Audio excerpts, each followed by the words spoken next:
प्रदोष व्रत भगवान शिव शंकर का आशीर्वाद प्राप्त करने के लिए किया जाता है और मंगलवार के दिन आने के कारण इसे मंगल प्रदोष अथवा भौम प्रदोष भी कहते हैं। मंगलवार के दिन हनुमान जी की पूजा होती है। हनुमान जी भगवान भोलेनाथ के ही अवतार है, इसलिए मंगलवार और प्रदोषी दोनों एक साथ आने पर भगवान भोलेनाथ और हनुमान जी दोनों की कृपा प्राप्त होती है। एक गांव में बुढ़िया माई अपने इकलौते बेटे के साथ रहती थी। उन्हें ढेर सारा दिन हनुमान जी की भक्ति में ही व्यतीत होता था। वह दिन रात अपने पुत्र की सलामती की कामना करती रहती थी। बुढ़िया हर महीने मंगलवार का व्रत रखकर हनुमान जी की पूजा आराधना करते। उसे दिन में न तो घर को गोबर से लीपती और न ही मिट्टी खोदने जाती। एक दिन हनुमान जी ने सोचा कि यह बुढ़िया हर रोज़ मेरी सेवा करती है, क्यों ना आज मैं इसकी परीक्षा लूँ। यह सोचकर मंगलवार त्रयोदशी के दिन हनुमान जी साधु का वेश धारण करके उस बुढ़िया के घर बाहर आए और ज़ोर से आवाज़ लगाते हुए कहा कि मैं हनुमान भक्त हूँ, अगर यहाँ कोई हनुमान भक्त रहता है तो जल्दी से आओ। बुढ़िया माई उसकी आवाज़ सुनी। वह तुरंत घर से बाहर आई और उसने साधु को हाथ जोड़कर प्रणाम किया और कहने लगी, बताइए महाराज, मैं आपकी क्या सेवा कर सकती हूँ।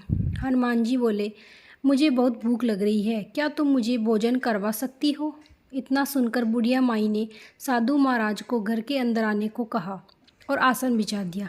तब साधु बाबा बोले कि हे माता, पहले तुम इस जगह को गोबर से लीप दो।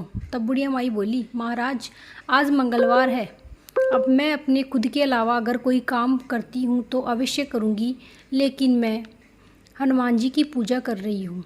बुढ़िया माँ का साहस देखकर हनुमान जी मन ही मन खुश हुए और उन्होंने बूढ़ी अम्मा को अपने वश में बांध लिया और कहा कि तुम अपने बेटे को बुलाओ और उसकी पीठ पर आग जलाकर मेरे लिए भोजन पकाओ। साधु बाबा की बात सुनकर वह बहुत दुखी हुई, परंतु वह वचन में बंधी हुई थी, इसलिए मजबूर होकर उसने अपने बेटे को बुलाया और ज़मीन पर लिटाकर उसकी पीठ पर आग जलाकर भोजन पकाया और साधु महाराज के पास आ गई।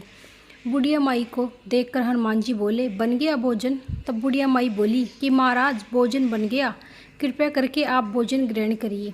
तब साधु बाबा बोले, पहले तुम अपने बेटे को तो बुलाओ, वह भी साथ खाना खाएगा।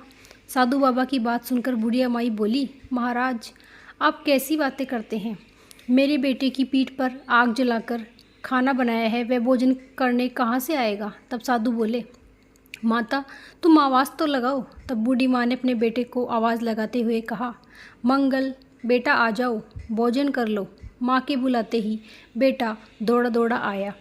अपने बेटे को जीवित देखकर बुढ़िया माँ बहुत खुश हुई और साथ ही वह बहुत हैरान भी हुई। वह साधु बाबा के चरणों में सिर रखकर बोली, आप कोई साधारण पुरुष नहीं हैं, कृपा करके बताइए आप कौन है। बुढ़िया माई के ऐसा कहते ही हनुमान जी वास्तविक रूप में प्रकट हो गए। हनुमान जी का देखकर बुढ़िया माई बहुत खुश हुई। तब हनुमान जी, वह माता मैं तुम्हारी सेवा और भक्ति से अत्यंत प्रसन्न हुआ, मांगो क्या मांगती हो। तब उसने कहा कि हे भगवान, मैं अपने पुत्र की सलामती चाहती हूँ। तब हनुमान जी उन्हें आशीर्वाद देकर और सुख समृद्धि प्रदान करके अंतर्ध्यान हो गए। इसी प्रकार हनुमान जी ने बुढ़िया माँ को और उसके बेटे को सभी कष्टों से दूर कर दिया। मंगल प्रदोष के दिन हनुमान जी को भी 9 बत्तियों वाला दीपक अर्पित करें।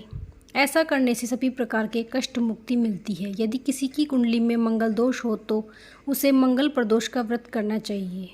बोलिए शंकर भगवान की जय, बोलिए हनुमान जी की जय। राधे राधे। अगर आपको ये कहानी अच्छी या व्रत कथा अच्छी लगी हो तो चैनल को लाइक, सब्सक्राइब, कमेंट में जय माता दी, जय हनुमान, जय शिव जरूर लिखिएगा। राधे राधे।